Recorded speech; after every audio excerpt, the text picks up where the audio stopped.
Hello, everybody, and welcome to the RuneScape weekly live stream.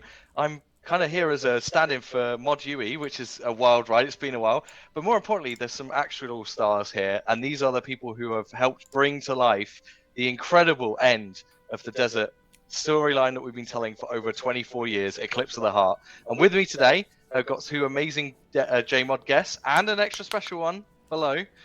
So first off, I'll turn it over to Strike. Do you want to say hello and introduce yourself? Hi, I'm Mod Shrike. I'm narrative designer for RuneScape 3, and I helped Mod Zero on Eclipse of the Heart. And over then to Modzura, speak of the devil. Hey, I'm Modzura. I'm a narrative designer on RuneScape, and I was the feature lead of Eclipse of the Heart. And what's really exciting about this is, obviously, hopefully all of you have played today. Is it fair to say it's going to be a pretty spoilery stream, right? Like, there's no Yeah, more huge spoilers. I haven't played the quest. Shoot. So if you haven't played the quest, the VOD will be up on YouTube later. This is your chance. It's the one and only warning we're going to give. If you come in late, I'm so sorry if you haven't played the quest. But we're going to be giving you a behind-the-scenes look and kind of the story of the making of this quest and all the hard work and effort that went into it. And then we've also been asking for your questions, and who better to kind of be the voice of you guys than a special guest in Omid. Hello, Omid. Welcome to the stream. Good to be here. Is this your first time officially on the RS stream, technically? I don't actually remember. Might have been on it like ages ago in the early days, but yeah, recently definitely. I'm excited to be here.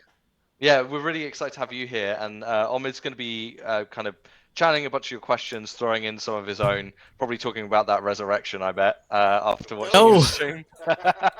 I'm just going out. But anyway, we've got two amazing mods to talk to that we'll get to first before we allow all the questions to come through. Now, we've got a couple other things happening today. We have a giveaway.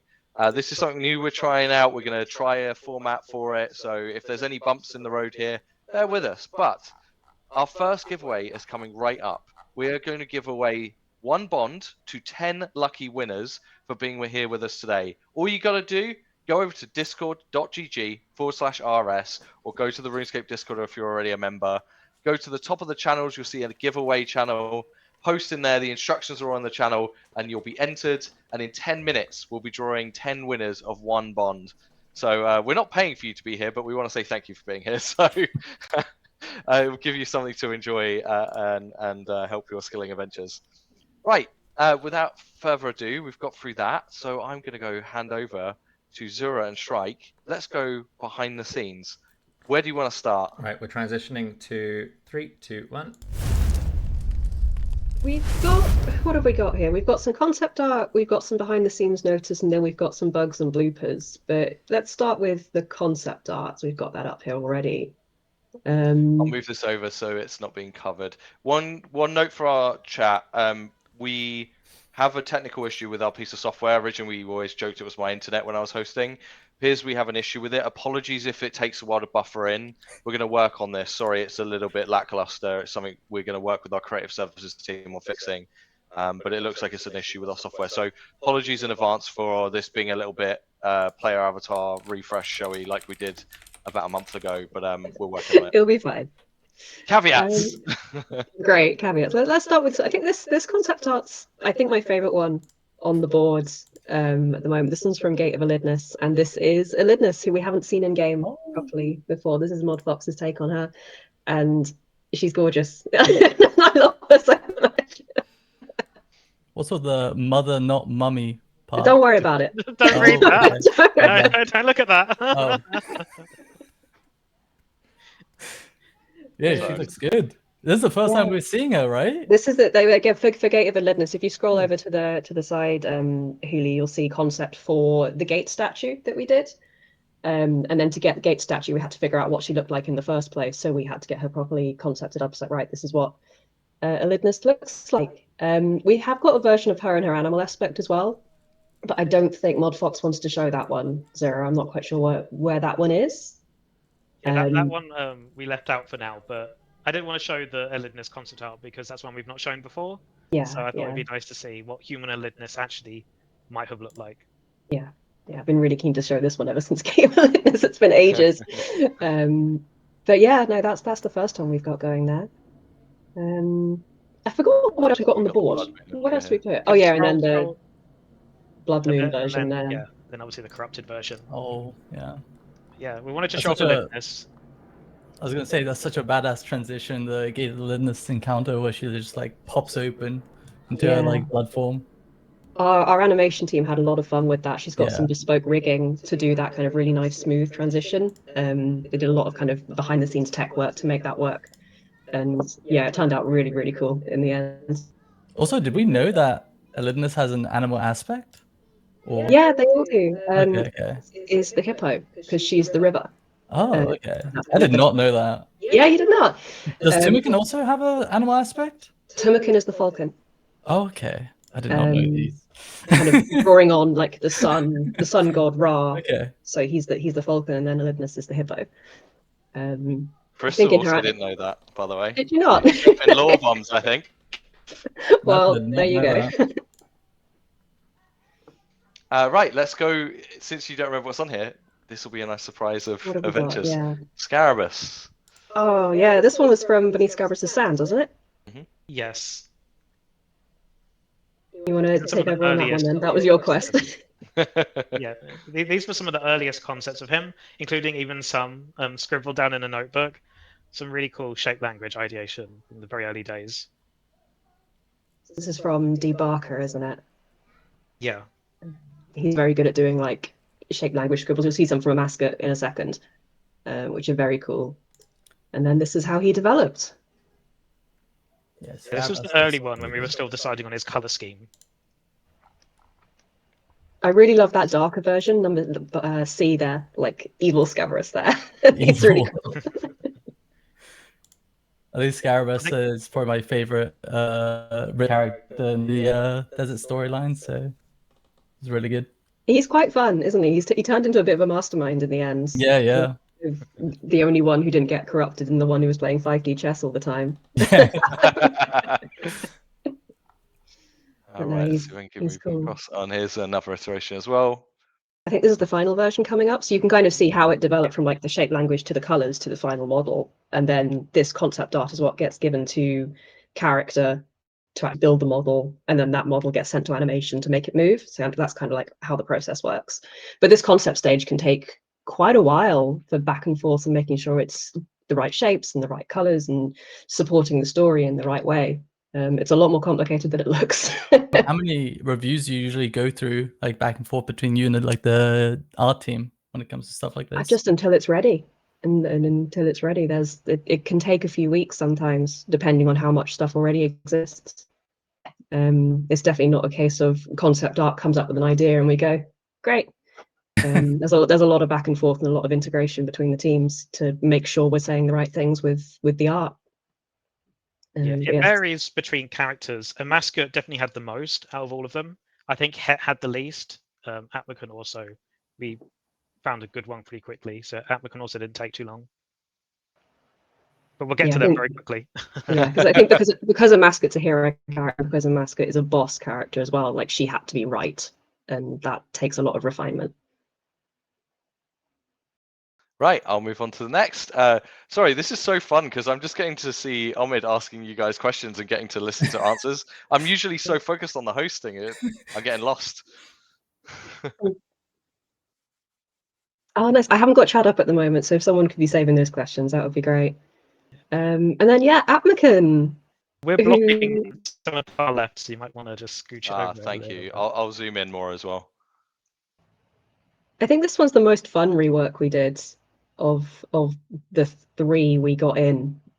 She was in sore need of a rework. She was so desperately needed it. But yeah, refining her character, refining what she looked like. I really like the process for this one. And this is from Mod Fox. Let me see all the different variations we could possibly have of her. I think Mod Fox actually did her early concepts in Game Jam. We weren't sure if we were going to be able to give her a full rework. But he was very passionate about it. And he did an amazing job. Are these iterations in order? Oh, sorry, Hooli. That's all right. Go. I was gonna say, are these iterations in order of like the first, second, third, like concept no. art, or? So the way it works is they'll do this, and then I'll post it in our internal Slack, and then we vote using the numbers. Okay. Response to that post, and basically we vote for which ones we like the most, and we say what elements of each one we like the most. But so they're basically just completely different ideas for what she could be like, and then we pick and choose the elements we like the most. So you can see a lot of these different elements appeared on her final design, which we'll get to with the concept on the right. But yeah, we incorporate a lot of different elements from the different ones.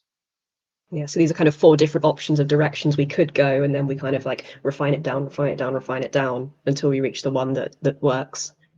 Also a little window into our remote working culture there as well, right? Developing a game remotely, even just having things into Slack votes in a channel, right? Rather than all sitting in a room and having a meeting necessarily, and it works, right? Because you get to amazing end results. But this is some of the stuff about how when we're all working in all these different places, how we have to change our thinking on how we get this feedback.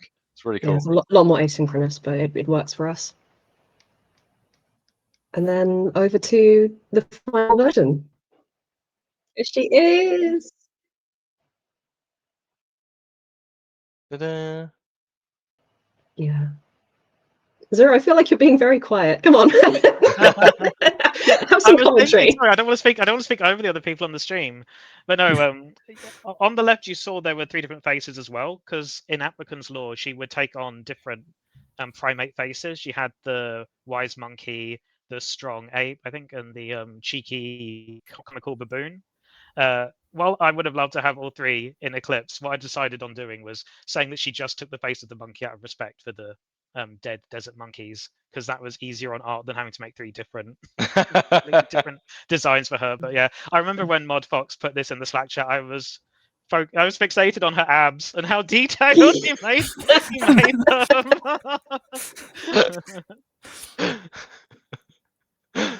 She's super cute though. I love how she turned out in the end. Like, yeah, she looks really good. Yeah, one thing I love about all these like desert demigods is how much like gold and stuff ended up on them, and how much reflective textures ended up on them. Like they do actually look like a royal household, and they do look like demigods, I think anyway. And yeah, they fit really nicely. Definitely worth asking to get done. And Atmacan's unique animation set and everything as well, I think really sold the character. Very characterful. Atmacan was by far my favorite of the redesigns. I think I said it. One of them was, I think, possibly the biggest glow up in the history of the game. Yeah. If you look at the before and after, and I stand by that. I think she looks amazing. I think for me that would probably be Carapac, because Carapac looked real potato in the old days. Yeah, he looked like a Muppet. Yeah, pretty much. Atmacan's old model didn't even have fingers. It was just like a meaty paw. I think we did an internal joke where it's like, it's just it's just the one from SpongeBob where Squidward has like the things just stuck through his cast hand. It was very much giving that energy. Yes, you should absolutely make references to other things, including SpongeBob, on here. Go for it, Zero. All right, down to Het. Yeah, this was our second wildcard rework that we tried to keep quiet before release day.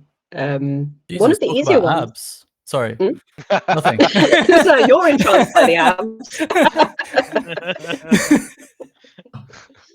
I mean, Het was, I think, quite easy because you could use the base human model, but he's the god of physical strength, so it was, I think, fairly obvious the direction we were going to go with him. The surprise for me was this, I don't know whether it's visible on this early concept art with the 3 options, but the kind of purple underlighting he's got this kind of weird glow about him that I think really sells the divinity, just to make that out a bit more. I think Abs is going to be a meme out of this chat. Yeah, there he is. Yeah, does he have an animal aspect? The statue. Oh, sorry. For inspiration too. Sorry. At the same time as others. No, Het doesn't have an animal aspect because he's always been human. Okay, and so like it's slightly different with so the desert pantheon is basically 2 groups of 4, isn't it? There's the uplifted 4, which is Het, Krondys, Atmacan, and Scabrous. And then there's Amascut, Iclarin, Timacan, and Elidnus. And they're kind of the higher ranking ones who have animal aspects, and then the lower ranking ones are kind of themselves. If that makes sense. Yeah, but I was thinking like most of these aspects were raised up from animals, right? Whereas Het was a human to begin with. Yes. So I'm kind of curious, like how he was picked among like the sentient humans, whereas like the animal just Yeah, I think I put in a little bit of dialogue in the quest to discuss it. Like whenever you're at Het's Oasis and you're like doing the agility course lap, you can go back to the gods and talk to them and ask Het, isn't it weird that you're the only human there? Oh, okay. And I think it's, correct me if your interpretation is different, Zura, but I think it's a note on how Timucun views the desert and how Timucun views the people and the animals of the desert. They're all his subjects, though he doesn't really make a differentiation. They're all. There's a lore book about it. I don't know. I think it's presented more as a myth than explicit. Yeah, fact, Timucun's dream, how he made these dreams, and it goes into how he found and uplifted all 4 of them. But that was definitely inspiration to some of the dialogue in the quest. Someone says he was picked for his abs. Is this true? Well, all of them were, including Were the abs before or afterwards? Wait, did Scarabus have abs as a beetle? Is that? I think the way I phrased it in the quest is like he was chosen because he was using his physical strength to protect his people. And Timucun said, "That's cool. Do you want to be a god?" And he said, "Yes, obviously." That's a hard thing to say no to, probably. Yeah. But right, yeah, this is our last one for the reworks, I think, apart from a mascot. Oh no, wait, we've got the big one next. By the way, can I just point out, some people noticed this in the years. Yes, we are still using the player avatar refresh models in the background of our concept work. Yes, that is still a thing. It never died. He's just it lurking just lived in the in new background. forms. Het actually used the player avatar rework model as his base, so yeah. Oh, that makes even more sense then. Wow, amazing. He's back there, like, don't forget about me. Yeah, it's what? How did Z put it in the tea time stream? It's in flight, off the shelf, flying off the shelf. Flying off the shelf, will it land? Flying off the shelf. But yeah, now for the big one, Zura, this one's definitely for you. Yes, Timucun himself. We always knew we wanted him in the quest, and we always knew we wanted him in a non-human form. Obviously, very inspired by like the Seren Core. You picked up on that, obviously. Our aim with Timucun was to tell his origin through his visuals in a way without having to draw attention to it in the quest itself. And it looks like that worked. I think a lot of you really did pick up on it. And we were struggling with his design at the start because we didn't know how to incorporate a sun and hexagons. And then I think me and Mod Fox at the same time came up with this idea of a Dyson sphere kind of thing, where it's lots of hexagon plates rotating around a solar core. And that's, the direction we went. And I'm very happy with it. We did experiment with sand dripping off of him as well, but that VFX was a bit too distracting on top of everything else. So we just listened to the rotating elements. Yeah, I think really emphasizing the sunlight and like this is the incarnation of the sun in the desert is probably a better direction to go. I think you nailed it. I thought this was perfect. Even has like the outer ring with the Timucun, like what represents his crown on the back. The sun crown. Yeah, and I learned the crown has 8 points because it's one for every god of the desert. Oh, I didn't know that. That's really cool. I didn't know that either. Stream for me. How much influence on his image did Mod Hooli have when you were having these discussions? He was in the discussions. He was leaving feedback. I think the decision for the direction came mostly from me and Mod Fox, but Rowley was there signing off on it all, and he was very happy with it. He thought it was very cool. Yeah, and then his sarcophagus here, which is, I think this is from Mod Black Witch, made this one. Yes, and it has the wings to represent the falcon that we were talking about earlier. This is going to sound really bad, and I'm sorry to Mod Black Witch for saying this, and I've said it 100 times. I keep thinking it looks like a chocolate bar. Like it's like wrapped in foil. What chocolate bars are you eating? Yeah, I was just saying, you'll live a fancy life, Mod Shrike. I just want to unwrap it and like, ow. It's a merch opportunity. Tell the merch team. It's a good chocolate bar. I always do love though, like especially on a game like RuneScape, I think it'd be easy for art not to be part of the telling the story to that level of detail, right? And it's amazing how like even something like this has those small intricacies that expand on the story, ground it. Like I love it. It's absolutely amazing. I love seeing these small details. I think sometimes people don't really realize that, but like we're both narrative designers, so we're both, extremely concerned with storytelling. But visual storytelling is one of the most powerful tools in game dev because gamers don't like reading. Like, how do you tell the story? It's through visuals and it's through action. So it's so important to work with all artists of all flavors to make sure we're all telling the same story and using the tools we have. It's way more effective than just pages and pages of text. Also, a mascot. There she is. Yes, the earliest Segue. concept for a mascot. Right. Well, actually, just before we get into a mascot, just quickly, our first giveaway has finished, but our second one is about to begin, and this one is very relevant to what you're watching today, because we're going to be giving away a book. I had it written down. I'm going to get the title wrong now. Shadows of a Mascot is it.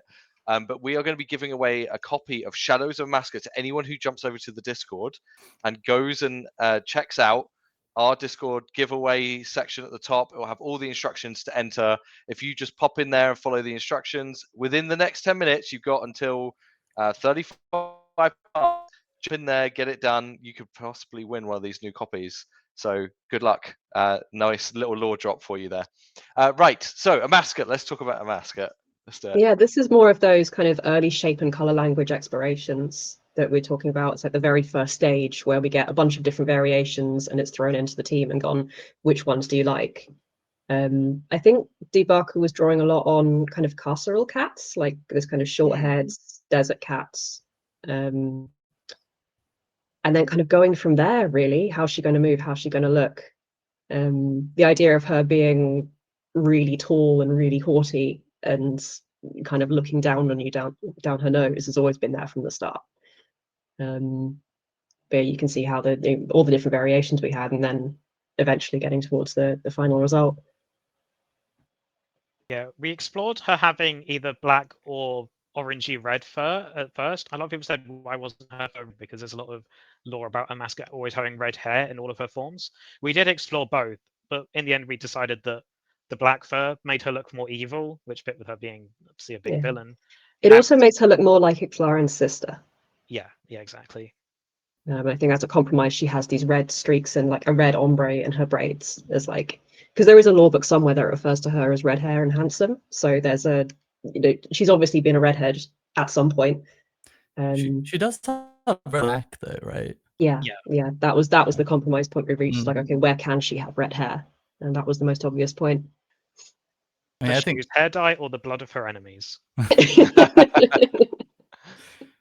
Yeah, I think she looks great, and I'm glad you guys went with a darker fur because I think it contrasts better with a like. Before you move on, you can see those. We did at some point experiment also in the boss fight her taking on the form of a huge cat, which is why you could see some concepts. Oh yeah, if you go back. Wait.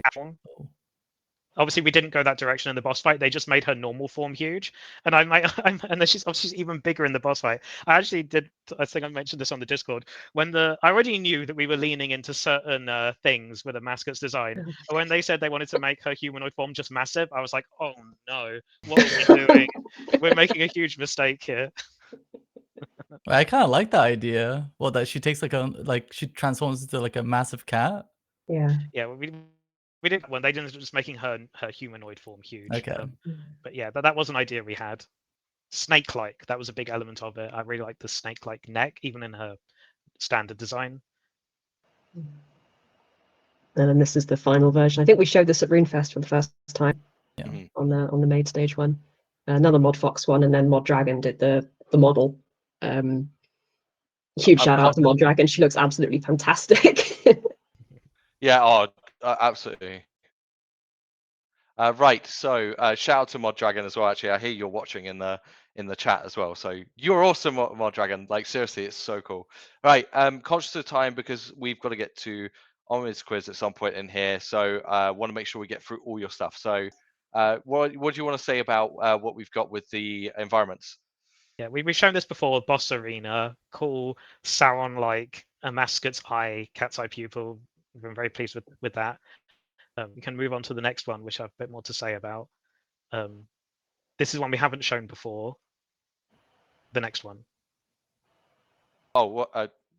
Yeah, this one. Okay, so this sorry. is the stream throne previous room. behind. And I had some chats with the combat team about this, and the idea was I was really focused on this mural, because obviously the mural in the throne room has Iclara and Amaska, Tumakun, and Elidness at the bottom. And I like this idea that even in her vision of the future, where she's destroyed everything, the one thing she couldn't bring herself to destroy was this mural of her family all together and happy. I really like that form of visual storytelling, and yeah, I'm very pleased with that element of it. Zoom in as well for anyone who maybe hasn't seen it or maybe flew through the quest and didn't pay enough attention. Hopefully this is coming through on stream with our technical issues, but yeah, it's absolutely beautiful. Yeah, I think that's it for the concepts. Yeah, we can post some of these in the Discord, I think, later on, or we can put them on Twitter or Blue Sky, just if you want to have a closer look at them. I know the wiki team's probably going to be very keen to get their hands on them to get them recorded somewhere. Why'd you put the Amaska on there? Wait, what are these? I didn't get Mod Fox's We permission. made something for you, Omid.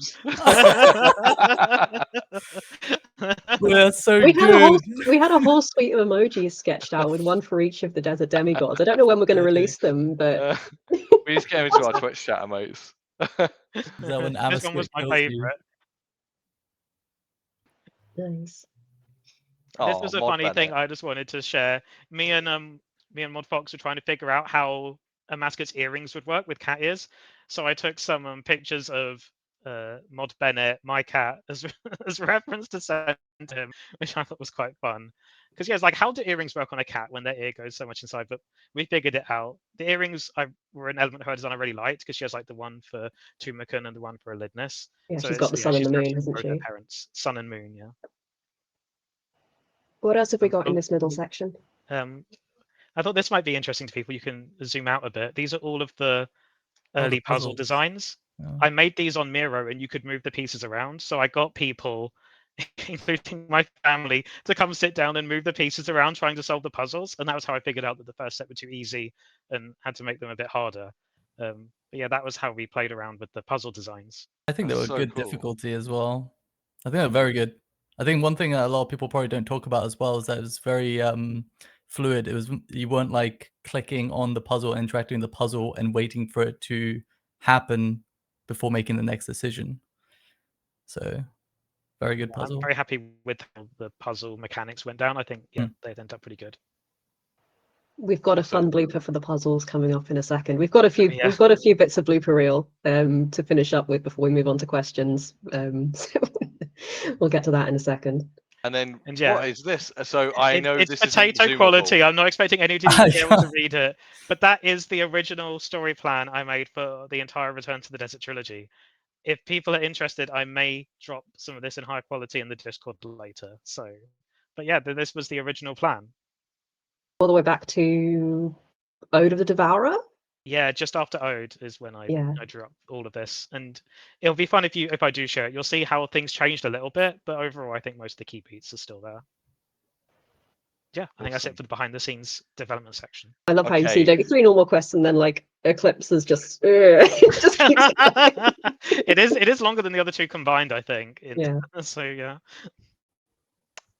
Right, let's get over to your bloopers. So I'm going to go to the first of the 2 you sent me. We had to take out some of the bloopers for copyright reasons, which I'm really sad about. Oh. I shared one on the Discord. We can share the others later as well. Right, things will go black for a second. Don't worry, folks. That's all part of the game plan. Just to make sure we're sharing the right things in the right places. All right, and let's get this going. Which one's first? I'm excited. I'll say which one's going to come up first. All right, before I play, I'll put it on repeat because I know it's quite short. Is it coming up? Yeah. Oh, wait, hang on. We're doing it live, people. Hold, please. Oh, this is the... Okay. Do you want to explain this one? Do you want to explain it or do you want me to run it? Just play it. Run it. And then we can run it. Yeah. It's on repeat, so... Oh. The Rumbas are active. We called it the Desert Pantheon Rumbas. Yeah. Oh my god. Like, why is this happening? And then, right, I'll grab your next blooper after your Rumbas. So for that one, just want to explain that one because it's quite. Oh, sorry. I don't want to say interesting because I don't know whether it is interesting or not, but those little plinths that we put down are technically characters, they're technically NPCs. And if you don't define that they don't walk around, they automatically walk around. So they're just kind of rumbling around like little creatures because they are little creatures according to the code. Yeah, I realized that because you could run and surge through them. And I was like surprised by that. And then I think that's how we got the movement smooth that you mentioned earlier, Omid, okay. because they're not objects, they're characters, they're NPCs. Okay. A little bit of cheating behind the scenes, but it does mean they look like Roombas whenever they move around, which we all found very funny. And then the second one. 2. Yes, this is an early version of the final cutscene, which had a bit of a bug, as you might notice. Bets on stretching bug? Oh! Well, she is a god after all, you know. A master can't find players properly. The dip at the end is what always gets me. I'm so pleased we were able to fix it. I'll look out for it this time. I'm going to look for the dip. I missed it. Atmakin had this bug as well. I think we've got a screenshot of what it looked like. And it's so dumb. It's so dumb. This was an animation issue and kind of how they interacted with sloped terrain. Do they go perpendicular or do they look like they're walking up the stairs? Amazing. Yeah, for sure. Okay, so expect potentially being shared on socials as well, right? Oh, you can see Het T-posing there as well. This is before Het was properly rigged. He's just T-posing in the corner. Yeah, go back to the Miro. Yeah, let's get to Q&A. Right, I am going to do some screen share funkery again, so give me a second.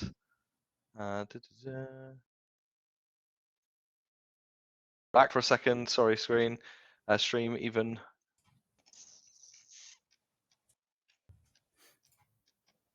Fun of remote streams. We had quite a lot of questions come in from everywhere, really. So if we don't get around to answering yours, apologies in advance. Again, always feel free to pop over to the Discord and ask there, and Zura and I can happily chip in if we don't get around to it here. Okay. Right. Yeah, you can find us in the lore corner of the official Discord. If you look for lore discussion or lore ask JMods, we'll be in there constantly, as it turns out. Make sure you use lore spoilers for any spoilery questions. Oh yeah, definitely go in there for spoilers. Things have flipped. I don't know if you can see this. It's back to front on. Oh, it's just on my screen. Never mind. No, okay, fine. well, Yeah. it's fine on stream, which is what matters. Right, Omid, thank you for one, asking questions as we went along, but two, for being here with us to kind of My pleasure. ask your questions. The floor is yours. Take it away. Okay. What questions would you like to ask the team? I just wanted to say that if Shrike or Zero, you guys find any good questions in the Twitch chat, feel free to just interrupt me and just answer them.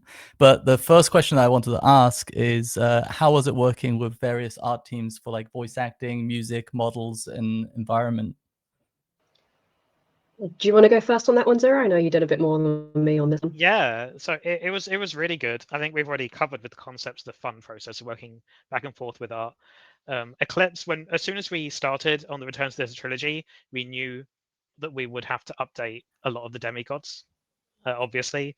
So I really got in there early. I was working with our art director from the very beginning to try to make sure we got what I deemed the most important things. I think my priority order went 1, Scabarus, because at that time we didn't have a Scabarus model. 2, Maska, being an updated model for her that looked like a cat. 3 was Tumakan. 4 was Atmakan. And then I drew the line under there as like everything above there is the must-have, and then just below that line was Het, and then Leela, Crondis, if we could. So I was obviously very pleased that we obviously were able to get everything that I deemed essential, and then also Het as well. We were able to get everything I needed, and working with the audio team was also amazing. I was saying that I wanted VO for the Eclipse and Tumakan very early on, and thanks to Mod Grace, we were able to get that. I was very pleased with how it all went down. And I also suggested that I'd love to see a Mascot's Promise updated in RS3, and I even got that. So yeah, really good working with all of them to get everything we wanted for this and seeing everything come to fruition. It was amazing.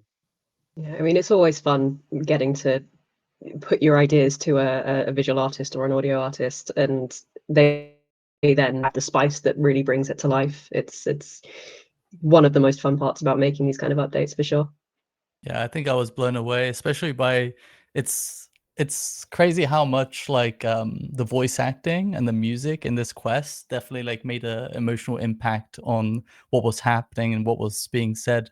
And I think the voice actor for Timokin was Joseph Kapp, and the voice actor for Amascut was Leanne Rose Bunce. I don't know. I don't know who's Ichruin's voice actor, but there was times during the Timokin voice lines that gave me like absolute chills, and it was so good. He did such a good job, didn't he? Yeah, so amazing. I was in the recording booth with him, and I was like, "Oh my god, he's nailing it!" I actually got the casting reels and chose him myself. Obviously, Mod Grace also chose him because he was amazing. But yeah, we were so happy with his lines when he was doing the ones like "I'm proud of you, son." Remember, the times we spent, and I won't be dead. I was like tearing up in the recording booth a little bit. It was great.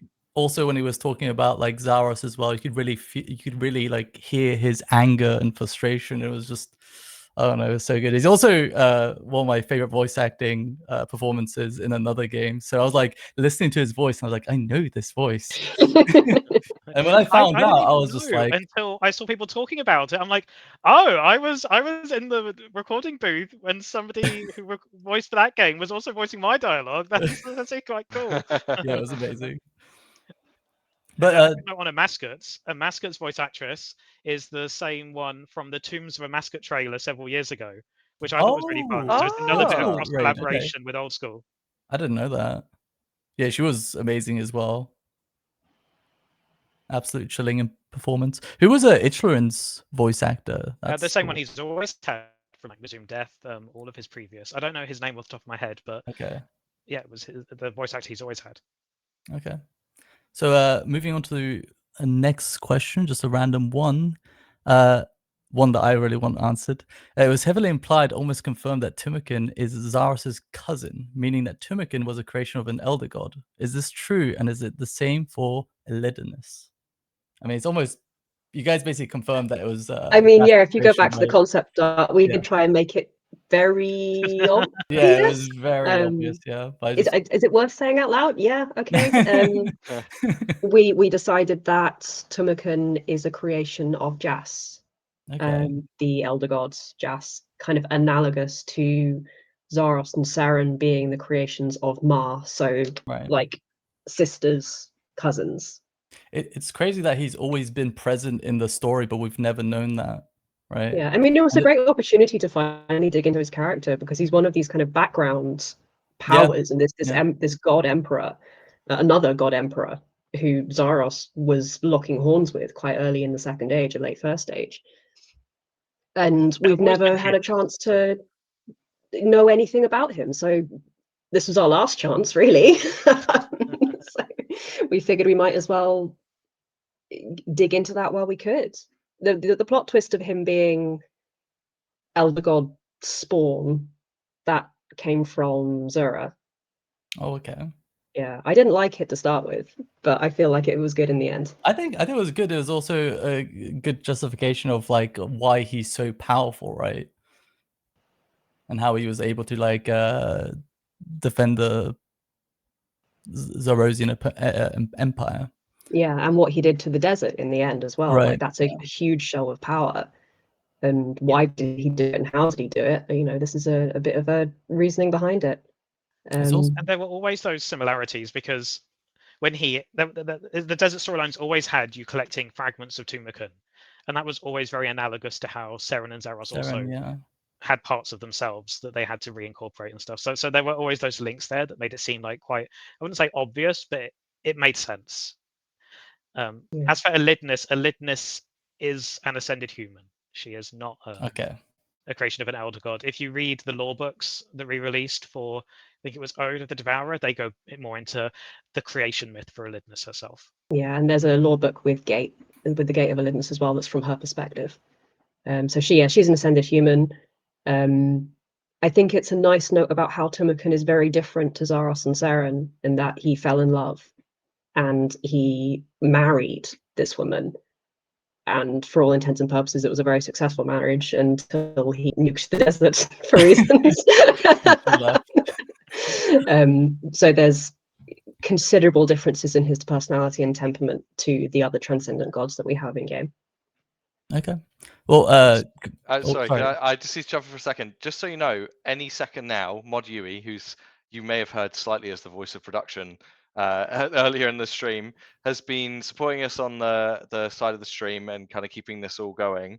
And one of the things that you can expect is we're going to start dropping some chat trivia in the chat. There's no prizes for this. There's no, all the giveaways are going through Discord. But if you want to participate in a fun bit of trivia, there'll be polls that will be run over the next 10 minutes where you can just have a bit of fun, engage, see if you know the right answers to things. How much do you actually know about the Desert series? Yeah. So whilst you're hearing these wonderful answers to your burning questions, you can also test your knowledge at the same time. Back to you, Omid. Oh, do you want to continue the questions while the polls are running? Yeah, of course. Yeah, go for it. What weapon is Layla most associated with? Ooh. Sorry. So going towards a future question related to what I just asked, Tumakin hints that Elidness's return would hurt their children. Would that be elaborated on as to why? At some point, maybe we deliberately we knew that we weren't going to conclude Elidness's story here. It was deliberately left as a hanging thread that we could explore in the future. As to when and where we will explore that, I do not know, but it is definitely something that we would like to. I think we all would like to see Elidness reunite with her children someday. So yeah, maybe in the future we'll see that, but it's definitely not planned for the near future. I think one possible ending for Eclipse of the Heart was a mascot going off world to look for her mother. We didn't end up going with that in the end, but that could definitely be a plot thread for later on. It's in the toolbox should we ever want to return to it. Okay, so just kind of going variety here, but other questions. What is your greatest inspiration for the work you do on RuneScape? That's a really hard question. Oh my god! It could be like a book, movie series, TV series. I mean, game. there's so many things, right? Like oh, sorry, I've just seen your cat in the background there, Zara. Cat tax. It's really whatever books I'm reading at the moment, whatever games playing at the moment. Like, because in my game design philosophy, RuneScape isn't one thing, so you can draw on so many different points of inspiration to build things. Whenever I was working on Requiem for a Dragon, I was pulling on some stuff from Baldur's Gate. Whenever I was working on Gate of Elidness, it's stuff from the visuals of Arcane, and it's anything and everything, really. And one of the things as a game designer that you should do, in my opinion, is consume as broad a range of media as possible. So you have all the puzzle pieces in your brain subconsciously to draw on a lot of different points of inspiration. I like that, yeah. That's how I try to work anyway. I also try to draw inspiration from real life because I always find that's the best source of inspiration. Like I've joked before that a big thing for me writing Tumakin, because I really wanted to get into Tumakin, I wanted to make him a flawed father, but ultimately one who did love and care for his children, but maybe didn't always know exactly handle them. And I'd be lying if I said some of my own relationship with my father did not creep into there. Same with my relationship with my sister. Maybe not too much more needs to be said about that. But yeah, real life's always a great source for inspiration. It helps it feel real when it's based on real relationships and events. So going back to quest questions relating to that, Zautark was mentioned to be a Titan. Do we know of any others? And is there any relation to Greek mythology there with Kronos and Tartarus, with Zautark and being a Titan and being stuck in Erebus, which is probably another word for the underworld? It's definitely too early to say any more about the Titans. It's something we discuss in Lore Council, the Titans, the Shadow Titans, the relationship they have with Erebus, the relationship they have with the Shadow Realm. Those are all plot threads that we started to develop in Requiem for a Dragon before we pivoted into the desert. Okay. And it's kind of been a background through line because it was Requiem for a Dragon, and then Ode to the Devourer was the pivot point into the desert. And it kind of had to bring both storylines together before we went off in a different direction. So it's been there in the background, which is why we then had the necromancy ritual in Eclipse of the Heart and bringing Vorkath into Eclipse of the Heart, just to make sure that's all properly capped off. This is something that's, I hope, going to keep rumbling, and we'll keep putting in dribs and drabs to keep it going on, because it's a nice little corner of lore that, you know, it's a rich vein for us to touch on every now and again. I think it's a pretty big part, and also it's a massive reveal when they said that Zautark is almost like a force of nature rather than. I think that's what was said, right? Yeah, rather than like a. That's definitely what we're trying to convey. I don't want people to think that they'll be like the elder gods and like we're going to go and fight them. Right. I see them more as an intrinsic part of the world building of the setting that we're exploring. Yeah, but you will never punch Zautark in the face. I'm going to say that publicly now. You are never going to punch Zautark in the face. The reason I brought in the Greek mythology is that when that was said, I was kind of thinking of Zautark being like Kronos, who made like Zeus, and the lower gods are like the elder gods of RuneScape. That's how I kind of felt like it was portrayed, and like the elder gods at some point. This is just a theory. Sorry, I'm rambling. But at some point, like locked up Zautark and the other titans in Erebus. Okay. Similar to like Greek mythology. That's an interesting theory. Yeah, okay. I think we kind of lean a bit more on like Lovecraftian sort of horror, like the incomprehensible thing in the void that people can barely even look at. But yeah, no, that's a cool theory. I like it. Just before you ask your next question, Omid, one last one. Sorry, I feel like all I'm doing is interrupting you, sir. No, you're fine. You're completely fine. Carrying the stream with all your amazing questions. Chat, there's one more giveaway of the Shadows of Mascot book. We got one more to give away. So if you want to head on over to our Discord on the side whilst you're watching the stream, look for the giveaway channel, follow the instructions. In about 10 minutes, you could be the lucky winner of one of those books. Back to your regularly scheduled Omid. So question was another one would be, how did this desert storyline change as it developed? Because I think in the early stages it was more of a focus of the Marjarats and Zaros versus Zamorak, but over time it became more of a focus on Tumik, Elidnus, and the Pantheons. What made you make that change or that transition into a more desert focused storyline?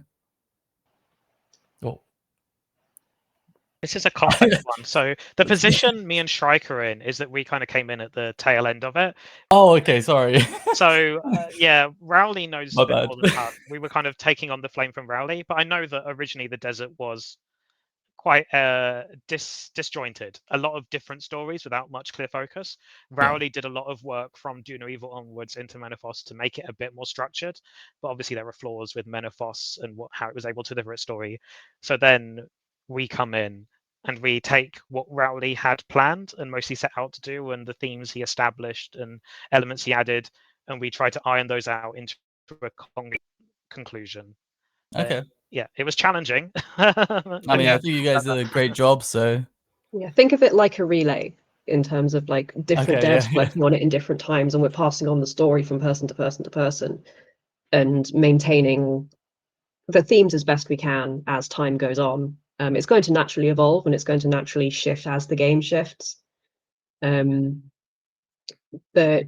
yeah, I do think it's worth emphasizing that Mod Hooli's been there throughout the whole Return to the Desert series and has done a wonderful job kind of being the guiding hand and signing off on everything. And he said internally he's happy with how it ended, so I'm very pleased about that.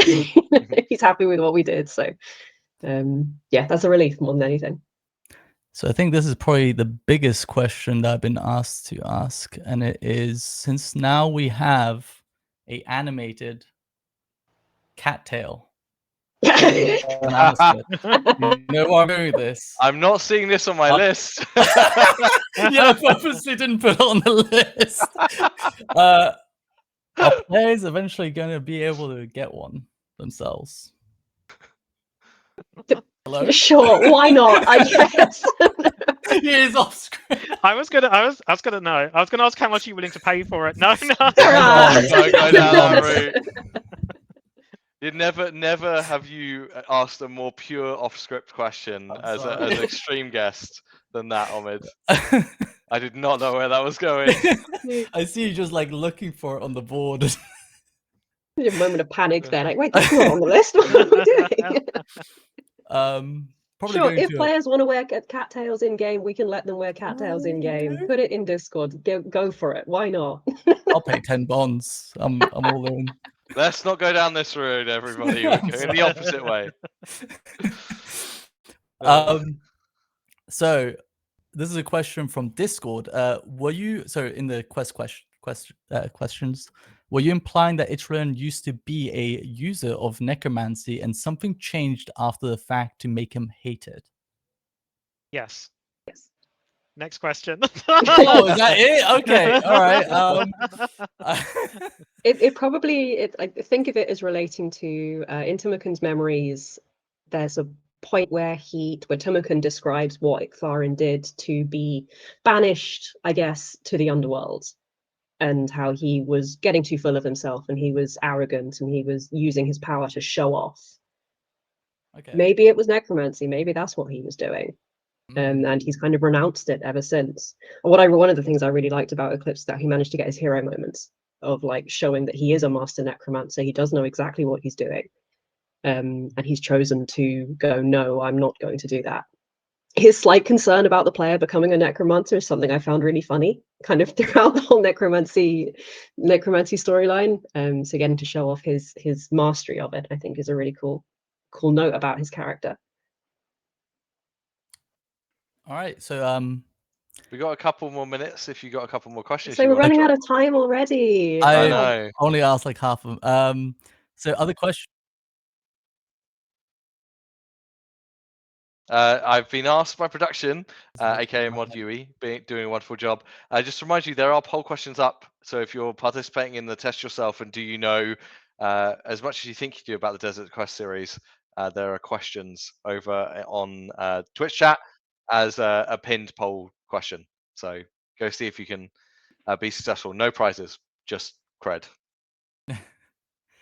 So in the other questions, if you could start a new quest line in any location, delving deep into the lore of the lands, including ones not on Gillinor, where would you go? Free reign. Ooh. Zero, you go first. Oh no. I've said before I really like the werewolves and would like to continue the werewolf storyline. Obviously, post Lord of Vampirium, that would be my passion project if I could choose absolutely anything. Yeah, I feel like they were kind of like on the sidelines the entire time, right? Yeah, I'd want to make them the focus and really delve into werewolf lore. One thing that's been kind of itching at the back of my brain for a while is I want to do a couple of Queen of Ashes quests, and I want to do pick up that story thread again. And I think someone asked me about it on the lore panel at RuneFest, and I haven't been able to really stop thinking about it. So that's what I would like to do. It would be kind of wilderness themed, and who is the Queen of Ashes, and what's going on there. I think that's kind of my current passion project thing to be thinking about. As someone who doesn't know anything about Queen of Ashes, I've never even heard that name. Could you give us like a brief overview of who she is? So Queen of Ashes is, I think, first mentioned in the V quest as a roaming god from a different plane that wants to get to Gillinor for some reason, and she's supposed to be someone who burns worlds to feed her power, and she's got her sights set on Gillinor. Doesn't sound very good. She's not a nice person. But yeah, delving into her character a bit, and you know, who is she and what's going on there? What's she looking for? Also, this was a test. I was expecting one of you to say gnomes. I mean, that's the obvious answer. I can't always say gnomes when people ask me what quest I want. Any unfinished storylines are my vote. So if I say gnomes long enough, they'll actually ask me to make the gnome for them now. They'll not be screwed. Waiting so long. Look, we've only got a couple minutes left. So what I'd love to do, Omid, firstly, thank you for coming on and bringing all these questions and getting into the lore with the lore team. It's lovely to see and something we should do more. So thank you so much for taking the time out to be here. It's been awesome to have you. Thank you for having me. We should do more lore Q&A streams. Like, we should have a cup of tea and do especially if we can get some guests on to ask the questions. So we'll definitely look at that. And Shrike, Zura, I just want to ask, like, is there anything you want to say about the quest before we sign out? Is there anything you wish you could have said about it, or that you just want to acknowledge about what you've seen out there?